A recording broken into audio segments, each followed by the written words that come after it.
Muy bien. 20 contra 20 con... Creo que ya desapareció mi presentación, ¿verdad? ¿Sí la ven o no la ven? Sí, Sí la vemos. Ajá. sí, sí se ve. Y tocayo, si puedes darme de Muy alta bien. como póster para poder Bueno. mutear. Les comentaba, muchas veces nos cuestionan que la renovación carismática parece un grupo protestante. Hay muchos que sin más dicen, no, pues son iguales que los protestantes. Hay otros que dicen, bueno, no son iguales, pero se parecen mucho, tratan de copiarle a lo que hacen ellos.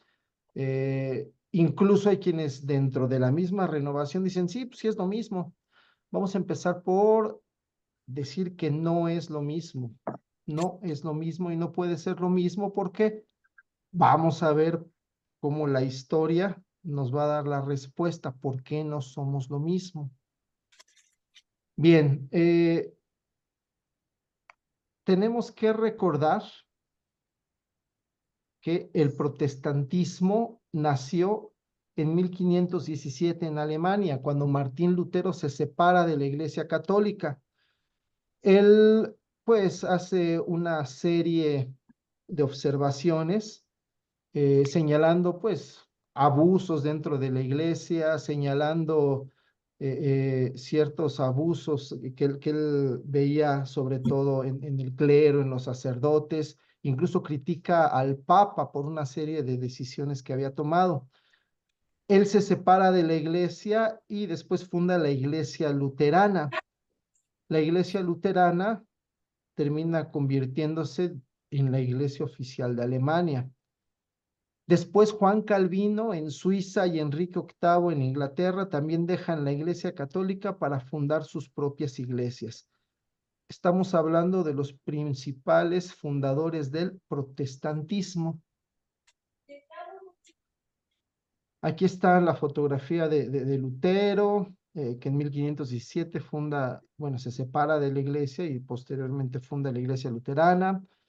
Aquí está el rey Enrique VIII de Inglaterra, que en 1534 se separa de la iglesia.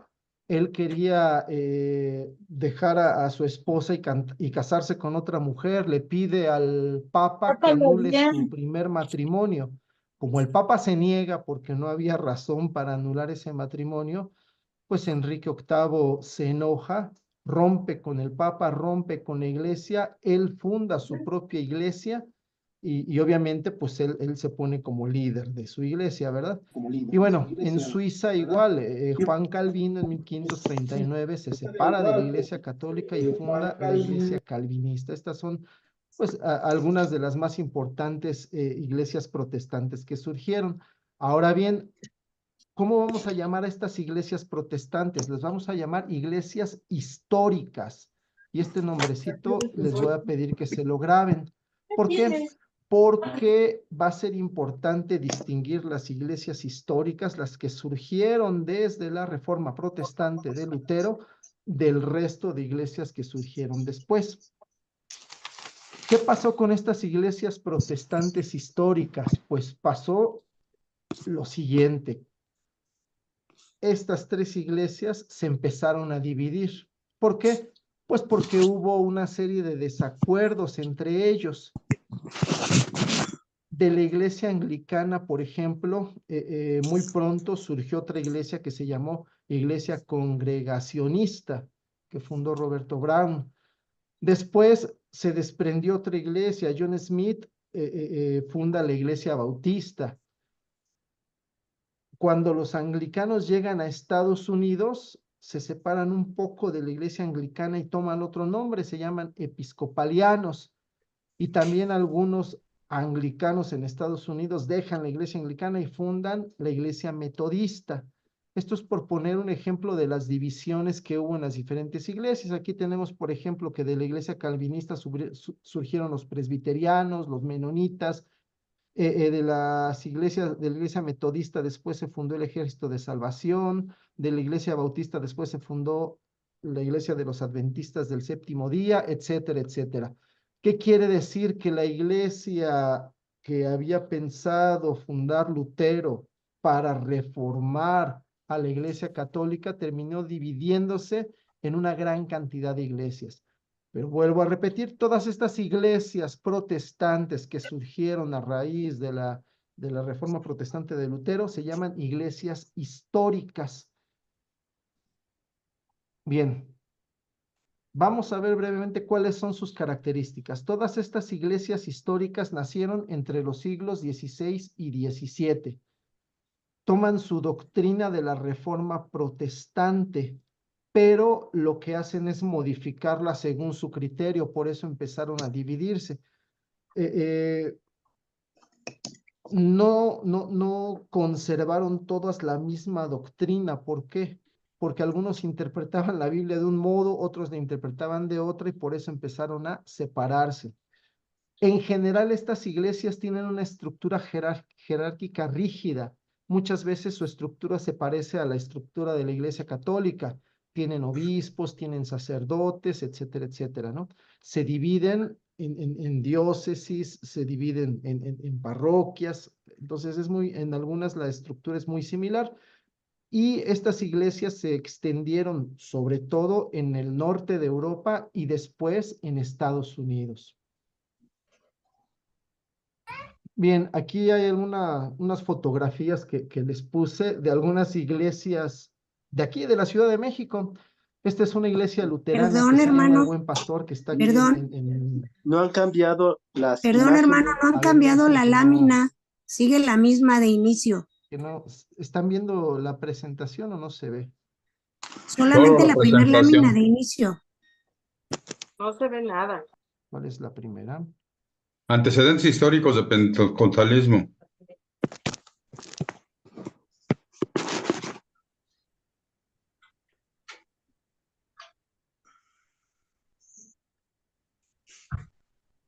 Ya, Ujú. ya está, Ya se ve, ¿verdad? Muy bien. ya, Bueno, les gracias. decía, estas fotografías son de una iglesia luterana que está aquí en la Ciudad de México. No les digo cuál, lo vayan a querer y luego asomarse y se los jalan allá, ¿verdad? Esta iglesia, si ustedes se fijan, tenemos allá al ministro, que prácticamente se viste como un sacerdote católico, como lo conocemos. Si ustedes se fijan, tienen algunos símbolos litúrgicos, eh, eh, eh, pues que son también usados en la iglesia. Incluso hay un cuadro ahí de nuestro Señor Jesucristo, vamos, que es igual al que nosotros veneramos también en nuestra iglesia, ¿no? Entonces es muy parecida la estructura, la forma de llevar su culto de la iglesia luterana que la iglesia católica. La siguiente fotografía es de una iglesia anglicana. Esta iglesia anglicana es la parroquia de San Jorge, también aquí en la Ciudad de México. Y sí están viendo bien a una mujer celebrando, porque los anglicanos acaban de aprobar que se ordene también a las mujeres como sacerdotisas. Ellos tienen la celebración de la misa también. Hay una discusión teológica de que si su misa es válida o no es válida, etcétera, etcétera. No nos vamos a meter en eso. Nada más lo que quiero es que se den cuenta cómo la estructura y el culto de estas iglesias históricas se parece mucho a la iglesia católica, ¿no? Entonces, estas son dos fotos de la iglesia, de una de las iglesias anglicanas que hay aquí en la Ciudad de México. Bueno, vamos a pasar ahora al pentecostalismo. Se le llama pentecostalismo al movimiento que surgió en las iglesias protestantes, que sobre todo proclamaban la vivencia de un nuevo Pentecostés, de ahí el nombre pentecostalismo. Entonces ellos decían que era posible vivir un nuevo Pentecostés, igualito al que vivieron los apóstoles. ¿Cómo surgió esto? Este señor que está aquí se llama Charles Fox Parham. Era un pastor metodista. Acuérdense que los metodistas surgieron a partir de los anglicanos. Este pastor, a fines del año 1900, convocó a un maratón de oración para recibir el nuevo siglo. Lo que pretendía era pedir una efusión del Espíritu Santo para el siglo que comenzaba. Entonces estuvieron en su iglesia orando las 24 horas del día durante 7 días seguidos para recibir el año nuevo. ¿Qué sucedió? Que el 1 de enero de 1901 se produjo la primera manifestación carismática. Una de sus seguidoras, una muchachita que se llamaba Agnes Osman, le dijo al pastor, ¿y por qué no me impones las manos? Así como en la Biblia dice que los apóstoles imponían las manos.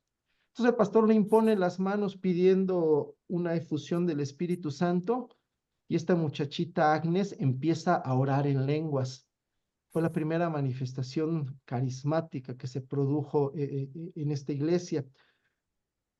Posteriormente, el pastor le impone las manos a más de sus fieles y varios empiezan a tener manifestaciones carismáticas. Entonces se considera que ahí se originó el pentecostalismo. Obviamente, las manifestaciones pentecostales pues se han producido durante toda la historia del cristianismo, pero se tiene pues ya fijado como el inicio del pentecostalismo, eh, estas primeras manifestaciones que tuvo el pastor metodista Parham. ¿Qué pasó?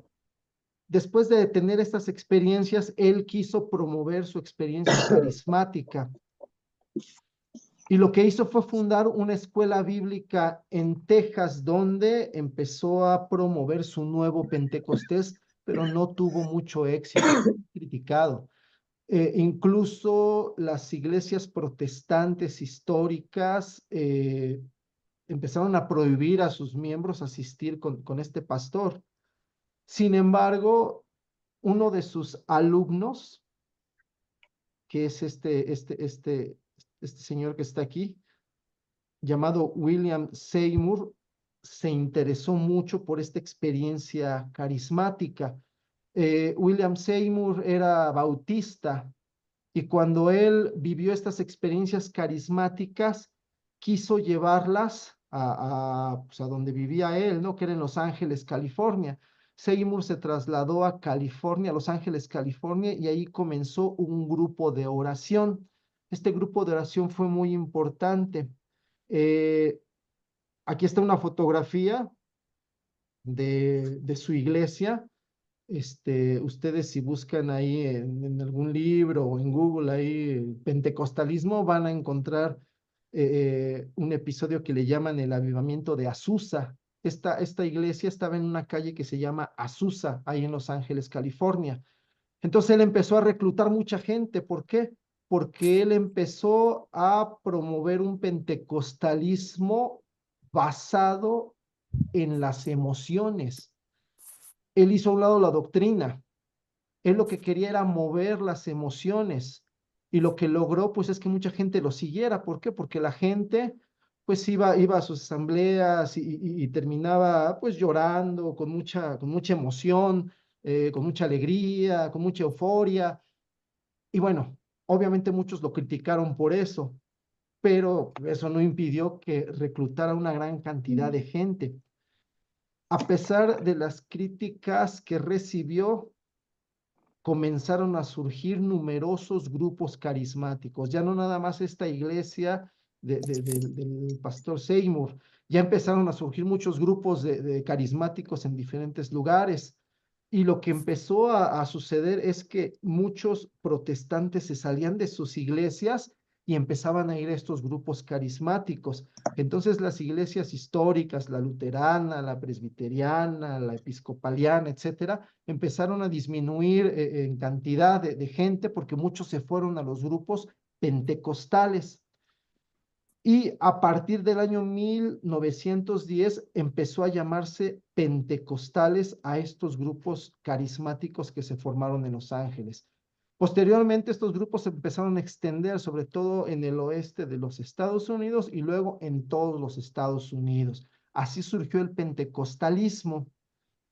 Aquí está un mapa donde dice, ¿dónde nació el pentecostalismo? En medio está Topeka, Kansas, que es donde el pastor Parham empezó con su maratón de oración para recibir el siglo XX y donde se dio la primera manifestación carismática. Luego se fue a Texas a fundar su escuela. Uno de sus alumnos, William Seymour, se fue a Los Ángeles y ahí es el que le dio más promoción, el que logró más expansión del pentecostalismo. Por acá tenemos otros dos lugares marcados en el mapa, las universidades católicas de Duquesne y de Notre Dame. Estas dos universidades es donde surgió la renovación. De una vez se los pongo aquí para que vayan tomando nota. Bueno, ¿cuáles son las características del pentecostalismo? Ya vimos cómo surgió. ¿Cuáles son los puntos positivos que podemos rescatar del pentecostalismo? Lo primero es que estos grupos empezaron a darle importancia a la experiencia de Dios para fortalecer la fe. Antes se le decía a la gente, tienes que creer, porque tienes que creer y ya, la fe ciega. Sin embargo, al promoverse la experiencia carismática, la fe se fortaleció de esta vivencia de Dios. Al tener un encuentro con Dios, la gente salía muy fortalecida y entonces podía creer en todo lo que le decía la palabra de Dios, en todo lo que decía la doctrina cristiana, porque ya había tenido una experiencia de que Dios estaba vivo, de que Dios era real. Esto es un punto positivo. ¿Qué otro punto positivo podemos tomar del pentecostalismo? Que se le dio importancia a la acción del Espíritu Santo en la vida de cada persona. Antes se hablaba del Espíritu Santo más como el alma de la iglesia, como lo decía San Agustín, ¿verdad? Pero se hablaba poco de la acción del Espíritu Santo en cada uno de nosotros. Entonces, obviamente, al darle importancia a esta acción en cada persona, se empezó a vivir una vida más carismática. Se le decía a cada persona que el Espíritu Santo podía darle carismas para hacer crecer la iglesia. Y entonces esta dimensión carismática que empezó a ver en iglesias, en las iglesias pentecostales, es otro punto positivo, otro punto rescatable. ¿Cuál es el problema? El problema es que también hubo una gran cantidad de puntos negativos. Estas sectas pentecostales empezaron por despreciar la organización jerárquica de la iglesia. Decían que la iglesia era demasiado rígida, y no nada más la iglesia católica, todas las iglesias protestantes que había en aquel entonces. Entonces tachaban de rígidas a las iglesias luterana, presbiteriana, anglicana, episcopaliana, etcétera, etcétera, y obviamente también a la católica. Y decían, con tanta rigidez es imposible que el espíritu se mueva ahí. Entonces, ¿qué es lo que pasó? Despreciaron la organización jerárquica y básicamente cada pastor se convirtió en la máxima autoridad de su grupo.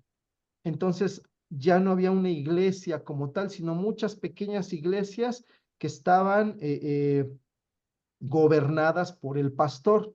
Obviamente, al ser la máxima autoridad del pastor, podía cometer abusos, podía inclusive ver el lado económico, etcétera, etcétera, más que el lado de la oración o de la evangelización, ¿verdad?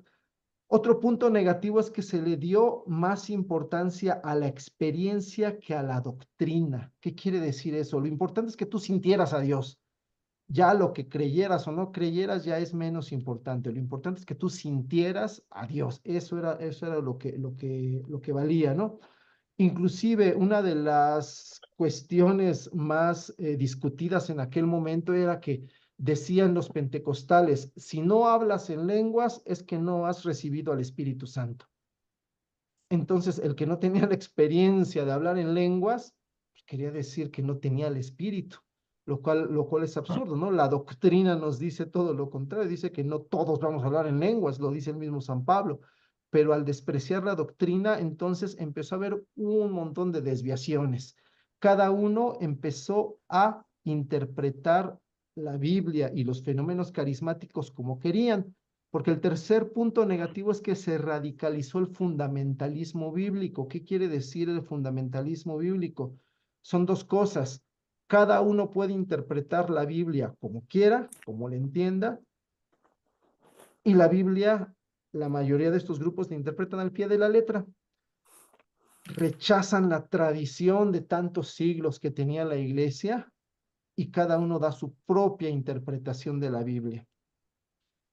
Otro punto negativo, se cierra toda posibilidad de diálogo ecuménico. ¿Qué quiere decir? Estas sectas pentecostales rechazan a las iglesias protestantes y sobre todo a la iglesia católica. Si ustedes van a un grupo de este tipo pentecostal actualmente, ustedes van a ver el odio tan grande que tienen contra la iglesia. Los que hemos conocido gente pentecostal, ahorita habitualmente pues, se llaman cristianos, son los que dicen, no, yo soy cristiano, yo no soy de ninguna iglesia, yo soy cristiano. Bueno, esos son pentecostales. Pues los que hemos platicado con algún pentecostal, pues ustedes van a ver el rechazo completo que hay en la iglesia. A mí me tocó tener un compañero hace muchos años en la escuela, donde pues me daba cuenta todo lo que les enseñaban. El Papa es el anticristo, la iglesia es la prostituta que sale ahí en el Apocalipsis. Incluso me decía, el Papa usa un gorrito blanco para taparse el número 666 que trae en la cabeza, o sea, ese tipo de cosas, ¿no? Entonces, obviamente, al enseñar todo eso, se cierra la posibilidad de diálogo. Actualmente el Papa Francisco ha buscado mucho el diálogo con estos grupos y ha logrado que algunos de ellos quieran unirse a orar con católicos, ¿no? Y eso es un gran logro. ¿Por qué? Porque generalmente las sectas pentecostales rechazan cualquier diálogo con otros cristianos. Ok, ¿cuáles son las consecuencias de todo esto? Al darle prioridad a la experiencia, se busca ante todo influir en las emociones. Entonces cae en una desviación que es el emocionalismo. Se le da más importancia a la emoción. Y desgraciadamente muchas veces en nuestras asambleas caemos en lo mismo. Es uno de los riesgos en los que puede caer la renovación, caer en el sentimentalismo, en el emocionalismo.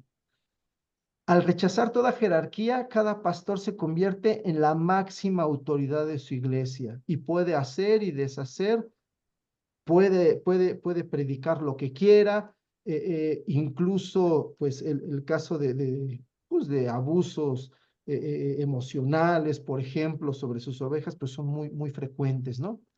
¿Qué otra consecuencia? En numerosas ocasiones el aspecto económico se vuelve prioritario. Ustedes saben que en estos grupos pentecostales cada asistente está obligado, por ejemplo, a dar el diezmo. Entonces, a mí me contaba un pentecostal que hasta mandan así como una trabajadora social a hacer un estudio socioeconómico en las familias para ver cuánto tienen que dar de diezmo, imagínense. Y si no dan el diezmo, adiós, los corren de la iglesia. Y correrlos de una iglesia pentecostal para ellos es igual a la condenación, entonces para ellos se vuelve algo muy grave, ¿no? ¿Qué otras consecuencias? Para atraer a la gente se busca la espectacularidad, se proclaman milagros y sanaciones sin comprobar. Esas son otras consecuencias que ha traído el pentecostalismo. Una desviación muy frecuente es esta. Nosotros en la Iglesia Católica sabemos que se tiene que tener mucha prudencia antes de proclamar un milagro. Entonces, en estos grupos es al revés, se proclama el milagro sin comprobarse si de verdad se presentó o no se presentó. Se proclama la sanación. Incluso hay personas a las que les dicen, ya no te tomes tu medicina, tú ya estás sano, si te tomas tu medicina es porque desconfías de Dios y la gente deja tomar sus medicamentos, etcétera, etcétera. Entonces, la idea es hacer lo más espectacular que se pueda cada asamblea. Se utilizan locales grandes, se utilizan luces, sonido, etcétera, etcétera, ¿no? La cosa es hacer un gran espectáculo. ¿Qué otra consecuencia? se han cometido grandes errores doctrinales. Ya les decía, ¿no? El ejemplo de considerar que solamente el que habla en lenguas es el que tiene el Espíritu Santo. Si no hablas en lenguas, no tienes el Espíritu Santo. ¿Cuál es la consecuencia de estos errores? Que muchas veces la gente busca el don porque sabe que el tener el don, pues ya le va a dar cierto estatus, ¿no? Cierta, crecimiento dentro de su iglesia. Entonces, hay una gran cantidad de errores doctrinales. Ahorita no es el momento de mencionarlos todos, no nada más pongo este ejemplo del don de lenguas. Y bueno, otra consecuencia es que muchas personas dejaron las iglesias protestantes históricas y se integraron a grupos pentecostales. Si ustedes ven los censos que hay aquí, por ejemplo, en nuestro país, las iglesias luterana, presbiteriana, episcopaliana, anglicana, etcétera, etcétera, tienen muy poca gente porque la mayoría de las personas se fueron a sectas pentecostales. ¿Cuáles son las sectas pentecostales? Vuelvo a decirle, todos estos grupos que se llaman cristianos, que tienen pequeñas iglesias, que se reúnen en locales, etcétera, etcétera, ¿no?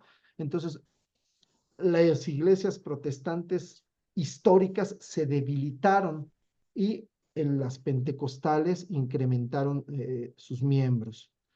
Aquí algunas fotografías de iglesias pentecostales, si se fijan, bueno, estoy poniendo de las más importantes, ¿no? Que son locales muy grandes, con una muy buena iluminación, se ve que hay un buen sonido, vamos, lo que se busca es pues dar todo un espectáculo ahí, ¿verdad? Eh, Aquí algunas fotografías, ¿no? De algunos ejemplos, por ejemplo, este pastor que por donde iba caminando, la gente iba cayéndose, eh, este otro pastor estos otros dos pastores que con un movimiento hacen que toda la gente se caiga, el de acá abajo se quita el saco y con el saco, pues así como torero, ¿no? Y toda la gente se empieza a caer, etc. O sea, todo ese tipo de abusos pues buscan que sea más espectacular, ¿no? La asamblea, la oración. Este es un ejemplo de un pastor que supuestamente resucita muertos, ¿no? Ahí toman la foto cuando está resucitando un muerto, ¿no? Obviamente son montajes, son puro espectáculo, ¿no? Que muchos de estos grupos dan. No estoy diciendo que todos lo hagan, estoy diciendo las desviaciones en las cuales incurrieron algunos grupos pentecostales. Esta es una propaganda que yo vi de un predicador pentecostal, si se fijan, pues él mismo en su propaganda de cuando va a predicar, pues se pone ahí con un halo de luz, así como si tuviera superpoderes, una persona tirada, todas las personas gritando, muy eufóricas, ¿no? Entonces, vamos, son excesos a los que se ha llegado y que nosotros debemos evitar a toda costa. Pues otros ejemplos de asambleas, ¿no? Toda la gente tirada, desmayada, vamos, gente bailando, pues de forma descompuesta, ¿no? Una danza bonita como lo que buscamos darle a Dios, ¿no? Vamos, buscando ante todo, pues que la asamblea sea algo espectacular, que la gente emocionalmente pues reciba un fuerte impacto. ¿Para qué? Para que la gente se quede ahí, ¿no? Desgraciadamente muchas de estas cosas a nosotros, pues como que nos llaman la atención y las queremos importar a nuestras asambleas, ¿no? Tenemos que evitarlo a toda costa. Y desgraciadamente los que no conocen la renovación muchas veces nos comparan con este tipo de grupos. Incluso hay sacerdotes que piensan que hacemos lo mismo que este tipo de grupos. Entonces hay que decirles con toda claridad que no tenemos nada que ver con este tipo de pentecostalismo. Bueno. La renovación carismática no proviene de estos grupos pentecostales. Y esto es lo que me gustaría que quedara así bien claro para empezar. La renovación no proviene de estos grupos pentecostales. La renovación proviene de otro lado, de aquí no. ¿Sí? Bueno. Vamos a ver otro término, neopentecostalismo. ¿Qué quiere decir neopentecostalismo? Neo es nuevo, el nuevo pentecostalismo. ¿Qué pasó? Cuando a principios del siglo empezó a extenderse los grupos pentecostales, obviamente fueron rechazados incluso por muchas iglesias protestantes. Sin embargo, más o menos en la década de los 50, de los 60, más o menos 1950 en adelante, algunas iglesias históricas comenzaron a tener experiencias carismáticas. Empezó a haber experiencias carismáticas entre los anglicanos, entre los presbiterianos, entre los luteranos, etcétera, etcétera. ¿Qué pasó? A diferencia de los primeros grupos pentecostales, estos grupos carismáticos no dejaron sus iglesias, no rechazaron su doctrina, no rechazaron su jerarquía. Entonces, los pastores de estas iglesias protestantes tuvieron que empezar a discernir, tuvieron que aprender a discernir, tuvieron que aprender cómo se manejaba un carisma, tuvieron que aprender cómo se distinguía entre una manifestación falsa y una manifestación verdadera del Espíritu, etcétera, etcétera. Entonces, este nuevo pentecostalismo era un pentecostalismo más moderado, más prudente. Ya no buscaba la espectacularidad, ya no buscaba la emoción, sino que muchos de estos hermanos buscaban sinceramente la experiencia del Espíritu dentro de una sana doctrina. Cabe mencionar que muchos de estos pastores protestantes tuvieron que recurrir pues a grandes escritores católicos. Pienso, por ejemplo, en un San Ignacio de Loyola que da, vamos, reglas preciosas para el discernimiento. Eh, eh, bueno, finalmente surge el neopentecostalismo. Vuelvo a repetir, un pentecostalismo más moderado, más prudente, más profundo, ya no tan superficial como las sectas que acabamos de ver. Este neopentecostalismo dejó de poner el énfasis principal en la experiencia y trata de volver a una doctrina sana. Este neopentecostalismo aprende a discernir cada experiencia carismática y aprende a rechazar las cosas que no son de Dios. Y lo más importante, este neopentecostalismo se abre al diálogo ecuménico. Empezó a haber diálogo entre las diferentes iglesias protestantes, empezaron a platicar entre ellas, oye, a mí me está pasando esto en mis grupos de oración, están empezando a hablar en lenguas, no, a mí también me está pasando, mira, hazle así, hazle asá, no vayas a cometer este error, etcétera, etcétera. Entonces, este diálogo entre las diferentes iglesias fue muy positivo. ¿Por qué? Porque en base a eso se pudo lograr un discernimiento más adecuado de las experiencias carismáticas. Ahora bien, vamos a ver que la renovación en sus inicios se benefició del contacto con estos hermanos neopentecostales. La Iglesia Católica incluso se considera que forma parte de esta segunda oleada de gracia del Espíritu Santo llamado neopentecostalismo.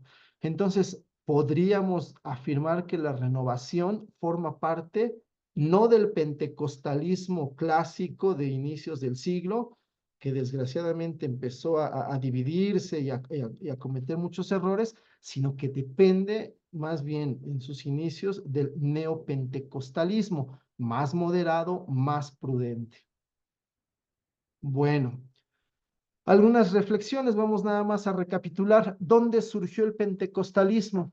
Podemos decir que el pentecostalismo surgió la primera oleada en los Estados Unidos a principios del siglo XX, principalmente con dos pastores protestantes, uno Charles Fox Parham, otro William Seymour, que empezaron a extender por los Estados Unidos la experiencia carismática. ¿Qué consecuencias tuvo este pentecostalismo? Muchas iglesias protestantes empezaron a perder gente porque esta gente se iba y se integraba a las sectas pentecostales.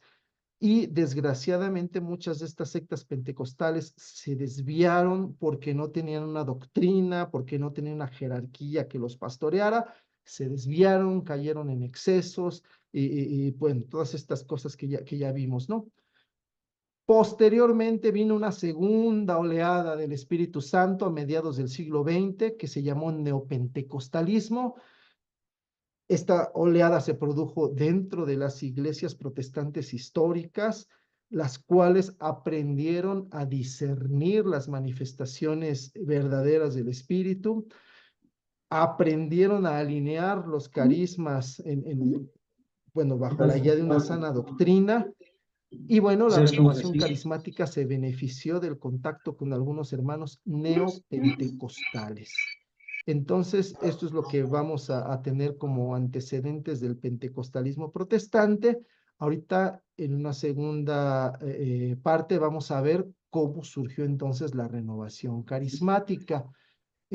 Bueno, esto es todo hasta el momento. No sé si hay alguna duda, alguno quiera brevemente externar algo. Digo, desgraciadamente somos pues bastantes, ¿no? Pero si alguno quiere preguntar algo, comentar algo, lo puede hacer. De preferencia, si alzan su manita, si saben usar su Zoom, van a ver que abajo hay una manita donde ustedes pueden pedir la palabra. A ver, tengo primero aquí a Patti. Adelante, Patti. Gracias, hermano. Cuando hablamos de que estas iglesias pues tenían matices carismáticos, surge entonces cuando la palabra carismático y la A ver, idea de las permítame, porque actividades yo no te carismáticas. escucho, no sé si tú sí lo escuchas. ¿Sí? Sí, A ver, Ricardo, permítame. checa porque creo que no escuchas bien algunos comentarios. Hay que checar bien ese audio, Hola, please. hola, hola. Sí. Sí, A ver, Pati, ya. adelante. Ya, Pati. Sí. Ajá. Gracias. Sí, mi duda es que comentábamos que estas iglesias pues tuvieron algunos matices carismáticos. Entonces mi pregunta era, ¿cuándo nació esta idea de los actividades carismáticas o de los matices carismáticos, o si era un término que se usaba antes de pues el surgimiento de la renovación carismática? Bueno, el término carismático como tal eh, pertenece a la renovación. Antes solamente se le llamaba pentecostalismo, le llamaban bautismo en el Espíritu Santo a la oración para poder pedir la efusión del Espíritu Santo, pero el término carismático como tal no lo utilizaban, no se extendió entre ellos. Entonces, ya cuando hablamos de carismático, casi podemos decir que es el término que se utilizó para nombrar a los que al principio se les llamaron pentecostales católicos, porque así nos llamaron primero, pentecostales católicos. Ya después empezaron a decirnos renovación carismática. Ajá. Gracias. Sí, de nada. Martinillo. Tengo aquí Martinillo levantando la mano. A ver, no sé si Sea sí. muy feliz para que no dé tanta lata. Bueno, creo que ya no. No sé, ¿alguien más que quiera hacer alguna pregunta o algún comentario? Hasta ahorita todo bien, Ricardo. Nada más sí, como lo que están comentando hace ratito de tratar de tener los micrófonos cerrados para que no se distorsione mucho el sonido. Pero en general todo muy bien hasta ahorita. Bueno, entonces, si no hay más, ahorita vamos a tener 5 minutitos de receso nada más, para que se levanten, se estiren tantito, si quieren ir por un vaso de agua, un cafecito. Y ahorita volvemos, son las 8:56, vamos a darles de aquí a las 9:05, está bien, a las 9:05 para que tengan tiempecito, ¿no? A las 9:05 empezamos con la segunda parte. Bueno.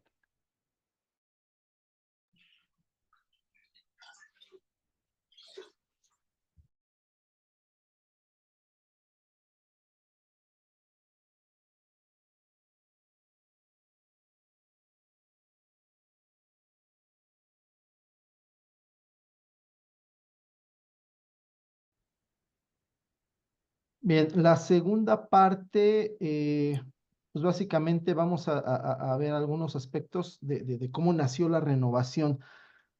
Vuelvo a repetir, en la iglesia ya había manifestaciones carismáticas desde sus orígenes, a lo largo de toda su historia. algunas personas abiertas a la acción del Espíritu que tenían el don de lenguas, el don de sanación, etcétera, etcétera. Pero como tal ya una expansión tan grande de este movimiento carismático en la iglesia, pues surgió después del Concilio Vaticano II. Vamos a ver la próxima clase la importancia que tuvo el Concilio Vaticano II. Inmediatamente después de terminado el concilio, empezaron una serie de acontecimientos que desembocaron en el nacimiento de la renovación carismática. Para empezar, échenle ojo a estas dos universidades de Estados Unidos. La primera está en Pittsburgh, se llama Duquesne University. Nosotros habitualmente le decimos Duquesne, ¿no? Porque no hablamos inglés. La segunda universidad pionera en la renovación es la Universidad de Notre Dame en Indiana, una ciudad que se llama South Bend, ahí en Indiana. Son dos universidades católicas fundamentales en el inicio de la renovación, como lo vamos a ver más adelante. Sí, la renovación surgió en un ambiente universitario, no surgió en un ambiente parroquial, surgió en un ambiente universitario. Y bueno, así como estas dos universidades son importantísimas, una serie de personas que también son importantísimas. 3 profesores de la Universidad de Duquesne, un profesor de teología que se llamaba Ralph Keifer, un profesor de teología que se llamaba Patrick Bourgeois y un profesor de liturgia e historia de la iglesia que se llamaba William Story. Estos 3 profesores de la Universidad de Duquesne fueron fundamentales para el nacimiento de la renovación. Y 2 alumnos de la Universidad de Notre Dame, alumnos que estudiaban la carrera de filosofía, Ralph Martin y Steve Clark, también son pioneros de la renovación. Les pongo nada más las fotos de Ralph Martin y Steve Clark porque son los que han seguido activos proclamando la palabra de Dios. Estas fotos son actuales, obviamente, pues estaban pues, bien chavos, ¿no? Cuando comenzó todo esto, pues estaban en la universidad. Bueno, ¿qué pasó? Vamos a tratar de enumerar los acontecimientos, cómo fueron pasando. Entonces, acuérdense, 3 profesores de Duquesne, 2 alumnos de Notre Dame, son los importantes aquí para cómo surgió la renovación. ¿Cómo comenzó todo? En agosto de 1966, durante un congreso del movimiento de cursillos de cristiandad, los 3 profesores de los que hablamos se encontraron con 2 alumnos de Notre Dame, con Ralph Martin y con Steve Clark. Ellos pertenecían a este movimiento de cursillos de cristiandad, que muchos de ustedes pues los han de conocer ahí en su parroquia. Ellos organizaban un congreso nacional cada año, y a ese Congreso Nacional pues iban muchos pues católicos, sobre todo de este ambiente universitario. ¿Qué sucedió en este Congreso? Lo importante es que Ralph Martin y Steve Clark, los alumnos, los estudiantes de filosofía de Notre Dame, habían leído un libro que se llama La Cruz y el Puñal. Ese libro relata pues el ministerio de un pastor pentecostal en Nueva York. Entonces relata cómo evangelizaba, sobre todo a los drogadictos, sobre todo pues la gente que vivía en la periferia, ¿no? Y en ese libro se hablaba de muchas manifestaciones carismáticas. Entonces a Ralph y a Steve les llamó mucho la atención eso. Y cuando se encontraron a los 3 profesores de la Universidad de Duquesne, pues fueron y les comentaron a ellos que lean este libro porque nos llama mucho la atención. Los 3 profesores se llevaron el libro, lo leyeron y pues al leer lo que ahí se contaba, comenzaron a pedirle al Señor pues la experiencia de una nueva efusión del Espíritu para ellos y acordaron comenzar todos los días orando con el himno Ven Espíritu Santo, ¿no? Que es el que se recita en la liturgia de Pentecostés, que ya la traducción que nosotros tenemos, pues es la que rezamos al principio, ¿no? De esta clase. y también empezaron a meditar el libro de los Hechos de los Apóstoles. Estos tres profesores no solamente daban clases en la universidad, sino que ellos trataban de hacer cierta labor pastoral.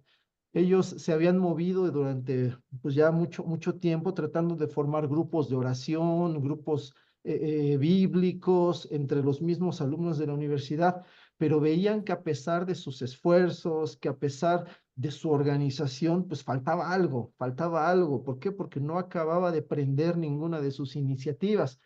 Entonces vieron en el Espíritu Santo, pues eso que faltaba para su actividad pastoral, y decían, si el Espíritu Santo nos unge con su poder, como hizo con los apóstoles en el libro de los Hechos, nuestra actividad pastoral va a dar verdaderos frutos. Entonces esa era su intención. Ellos querían reavivar, ellos querían renovar pues su actividad pastoral dentro de la universidad.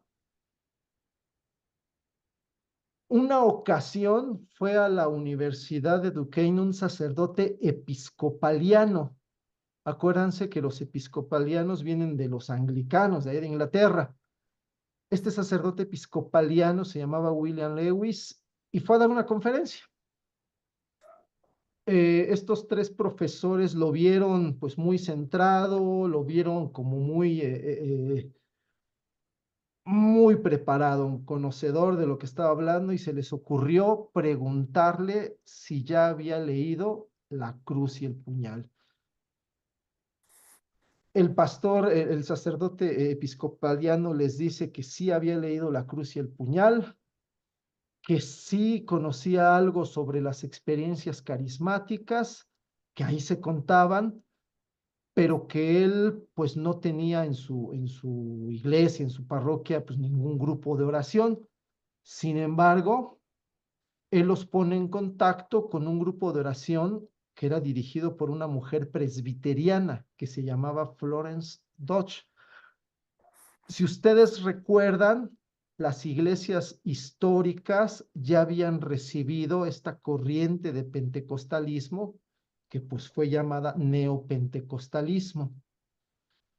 Esta mujer, Florence Dodge, tenía un grupo de oración en su casa, pero ese grupo de oración asistían hermanos de diferentes iglesias protestantes, no nada más de su iglesia presbiteriana. Aceptaba de cualquier denominación. ¿Por qué? Porque, como les mencioné hace rato, este neopentecostalismo se abría mucho al diálogo y a la oración ecuménicos. Entonces, ellos fueron a buscar a Florence Dodge porque pensaron que ella les podía explicar algo sobre los carismas, algo sobre el bautismo en el Espíritu Santo que ya comentaba el libro de la cruz y el puñal. Bueno, ¿qué pasó? El 13 de enero, estos tres profesores, Ralph, Patrick, y William van al grupo de oración a la casa de esta mujer presbiteriana. Este 13 de enero, pues cuentan que más que nada, pues fueron de curiosos, ¿verdad? Fueron a ver de qué se trataba ese grupo de oración. Y pues fue una oración muy tranquila, una meditación de la palabra de Dios muy centrada, y hasta ahí. Sin embargo, la siguiente semana, el 20 de enero, van por segunda vez, pero solamente fueron dos de ellos, Ralph y Patrick, que son los que pudieron ir al grupo de oración. En esa ocasión, ellos piden oración. Los hermanos que estaban ahí oran por ellos, les imponen las manos y ellos empiezan a orar en lenguas. Al vivir esta experiencia carismática, ellos la narran pues con una experiencia sobre todo llena de paz, llena de gozo. Van y le cuentan a sus otros compañeros pues, es lo que vivieron, ¿verdad? Y a su vez, ellos les imponen las manos a otros compañeros de la universidad y todos reciben el bautismo en el Espíritu Santo, empiezan a vivir manifestaciones carismáticas. Así es como comenzó comenzaron los primeros católicos a vivir esta experiencia del Espíritu. Esta casa de retiros es fundamental. Se llama El Arca y la Paloma. Esta es una fotografía viejita de aquella época, finales de los 60s. Esta es una fotografía ya más actual, ¿verdad? Ya la renovación, digámoslo así, compró esta casa para hacer retiros ahí, para hacer jornadas de oración, etcétera, etcétera. Aquí es donde surgió la renovación. ¿Por qué? Porque los profesores de la Universidad de Duquesne decidieron organizar un retiro, un fin de semana en esta casa. Y ese retiro fue los días 17, 18 y 19 de febrero de 1967. A este retiro fueron unas 30 personas. Por eso se considera que el día del aniversario o el día del nacimiento de la renovación, algunos lo dicen que fue el 17, otros lo dicen que fue el 18, por lo que vamos a ver ahorita. Cabe mencionar algo. Cuando estos profesores empezaron a acudir al grupo de oración con hermanos protestantes, estos hermanos pues les invitaron a seguir con ellos, pero ellos se negaron. Ellos quisieron, después de haber vivido esa experiencia, traerla a su iglesia, que era la iglesia católica. Cabe mencionar que eran profesores de teología, eran gente sumamente preparada doctrinalmente. Entonces eso influyó muchísimo. ¿Para qué? Para que ellos estuvieran más centrados y pudieran discernir pues qué es lo que debían hacer. Fueron solamente algunas reuniones, fueron un mes a ese grupo de oración y ya después decidieron mejor organizar este retiro. El día importante fue el sábado 18 en la noche. Y es muy curioso lo que cuentan que sucedió. Estaban preparando el cumpleaños de una persona. Ya habían puesto ahí la mesa, el pastel, todo lo que uno hace cuando celebra un cumpleaños, ¿no? Pero de forma imprevista, algunos asistentes subieron a la planta alta y se metieron a la capilla y empezaron a orar. La oración que vivieron ahí se empezó a volver tan profunda, pues que se quedaron ahí clavados, ¿no? ¿Qué pasa cuando vamos a empezar un convivio? No, pues ¿dónde están los demás? Vete a buscarlos. Bueno, pues cuando iban a buscar a la gente a la capilla, pues los que iban también se quedaban a orar. Y finalmente uno a uno fueron llegando a la capilla y terminaron todos orando en la capilla. Esa noche todos vivieron una experiencia de Dios que cambió sus vidas. Recibieron el bautismo en el Espíritu Santo. Ojo, lo recibieron sin necesidad de imposición de manos, sin necesidad de orar unos por otros. Simplemente todos se abrieron a la presencia del Espíritu, todos se abrieron ahí a la voluntad de Dios, fueron dóciles, se dejaron llenar por el Espíritu Santo y es lo que pasó. Por eso muchos dicen que en realidad el aniversario de la renovación debería celebrarse el 18 de febrero porque fue cuando se realizó esta oración que cambió sus vidas. Aquí está una fotografía con los asistentes del retiro. Están ahí comiendo en esta casa para retiros del Arca y la Paloma. Y esta es una fotografía pues, de la capilla que está en la planta alta, ¿no? Aquí es donde comenzó todo, ¿no? Incluso aquí dice, y fue aquí donde todo comenzó, ¿no? Y bueno, ¿cómo sabemos todo esto? Ella es Patty Gallagher Mansfield, fue una de las asistentes al retiro del Arca y la Paloma. Ella sigue predicando la palabra de Dios y ella escribió este libro que se llama como un nuevo Pentecostés. Ella cuenta con mucho detalle, no nada más lo que pasó esa noche, sino que cuenta pues algunos antecedentes de manifestaciones carismáticas en la iglesia desde principios de siglo. Ya lo vamos a ver la clase, ¿no? Que entra la hermana Elena Guerra, el Papa León XIII, el concilio. Y cuando narra ese retiro es muy bonito porque ella cuenta con detalle todo lo que sucedió en el retiro, y aparte reúne los testimonios de todos los asistentes. Y es curioso porque se parece a nuestros retiros. Hay algunos asistentes que simplemente dicen, no, pues yo no viví nada especial, yo nada más vi que todos estaban en paz y también comencé a orar. Y hay otros que sí, de plano, cuentan experiencias que los conmovieron y que cambiaron sus vidas. Entonces yo les recomiendo mucho este libro como en un nuevo Pentecostés.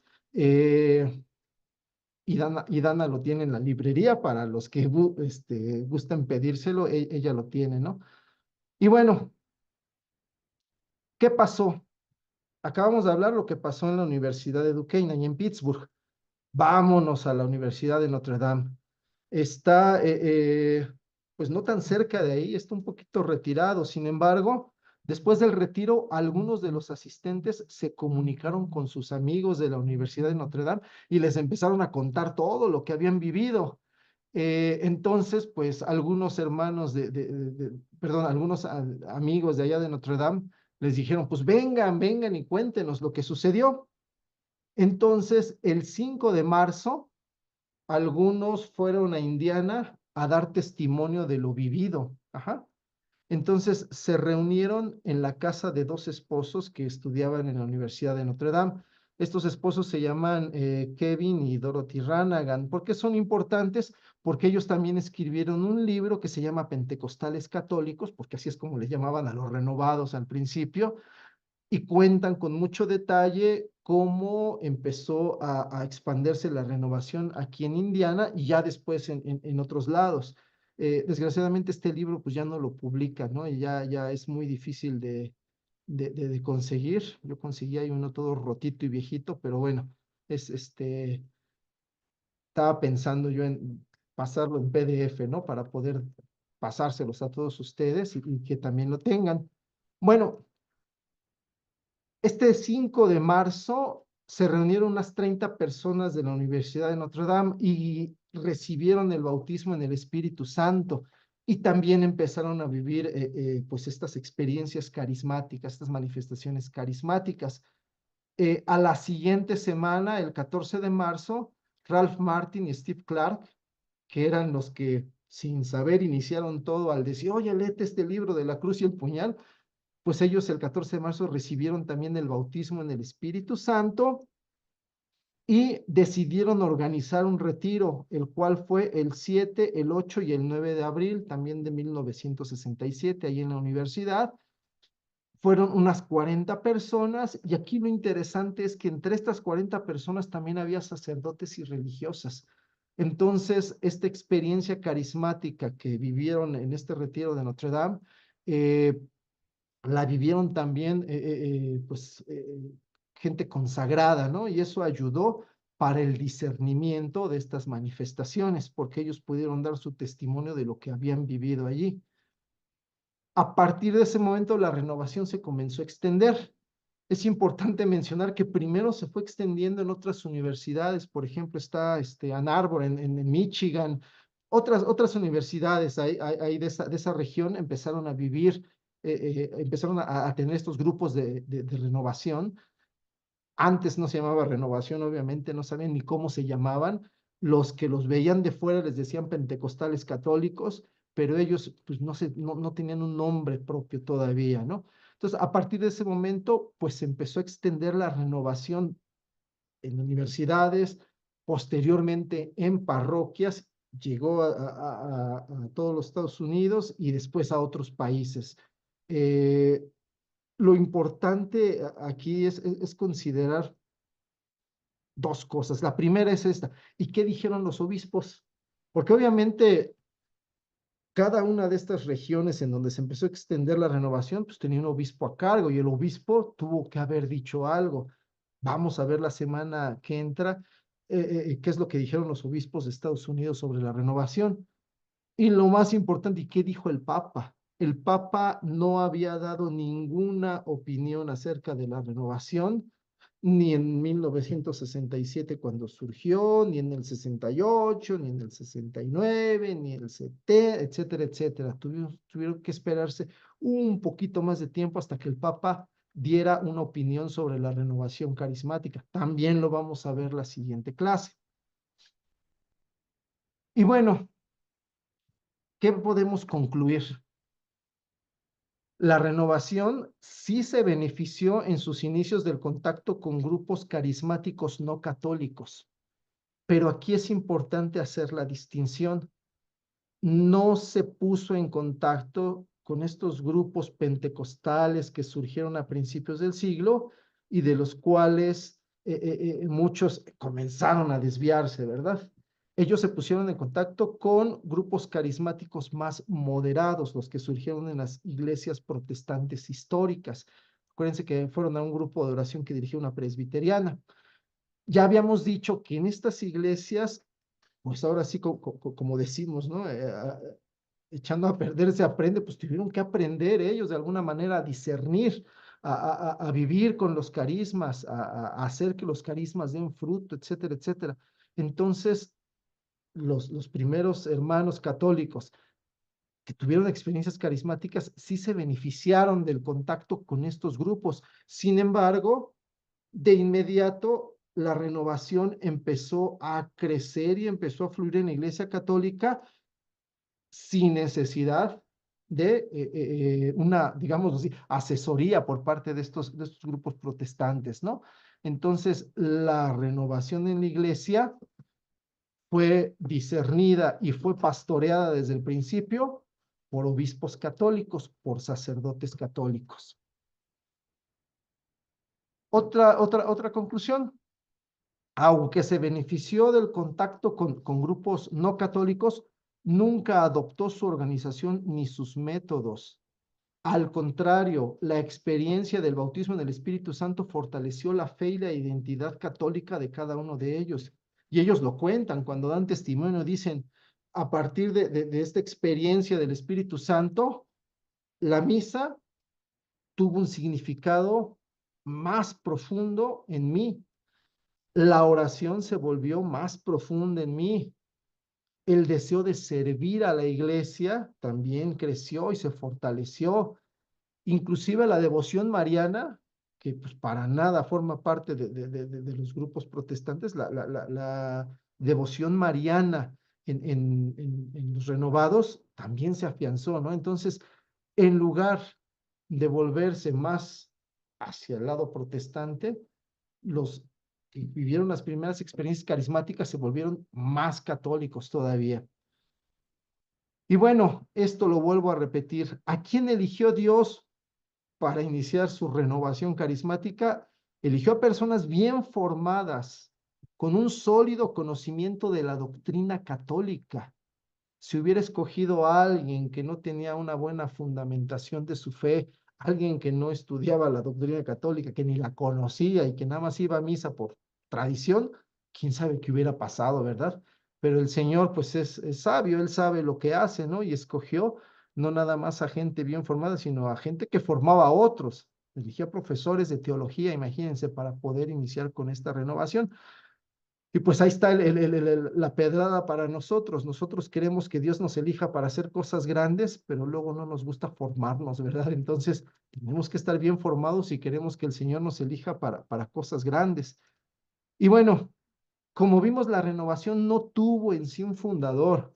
Si ustedes buscan, por ejemplo, en Wikipedia, en algún lado, muchos ponen a Ralph Martin como fundador de la renovación. En realidad no fue él, no hubo un fundador. A nadie se le ocurrió, voy a hacer un movimiento en la iglesia en donde se invoque al Espíritu Santo. Nadie ideó la renovación carismática.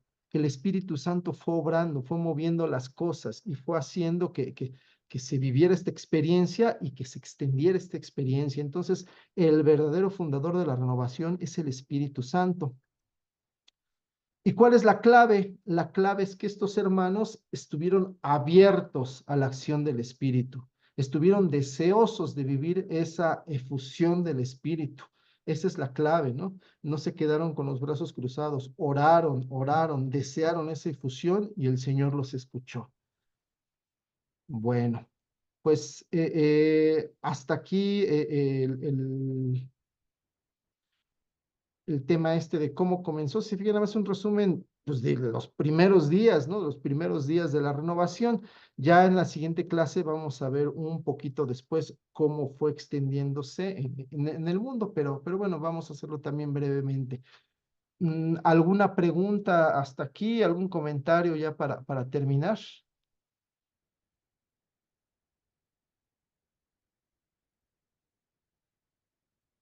Si no hay nada, pues les invito a terminar entonces, pues bendiciendo al Señor por lo que hace en nosotros, por esta renovación bendita, porque siempre hace su obra en nosotros. Entonces te invito a que repitamos esta oración todos juntos. Bendito eres, Señor, Dios de nuestro Padre Israel, por los siglos de los siglos. Tuyos son, Señor, la grandeza y el poder, la gloria, el esplendor, la majestad, porque tuyo es cuanto hay en cielo y tierra. Tú eres Rey y soberano de todo. De ti viene la riqueza y la gloria. Tú eres Señor del universo. En tu mano está el poder y la fuerza. Tú engrandeces y confortas a todos. Por eso, Dios nuestro, nosotros te damos gracias, alabando tu nombre glorioso. Amén. En el nombre del Padre, del Hijo y del Espíritu Santo. Amén, amén, amén. Pues gloria a Dios, hermanos, pues así terminamos esta sesión. Nos pasamos un poquito, vamos a tratar de ser puntuales y de no pasarnos ni un minuto, ¿verdad? Dijimos hora y media y tenemos que cumplir con esa hora y media. Pues muchas gracias por su presencia, gracias por conectarse. Esperamos contar con su participación la próxima semana. Pues a menos que me indiquen otra cosa,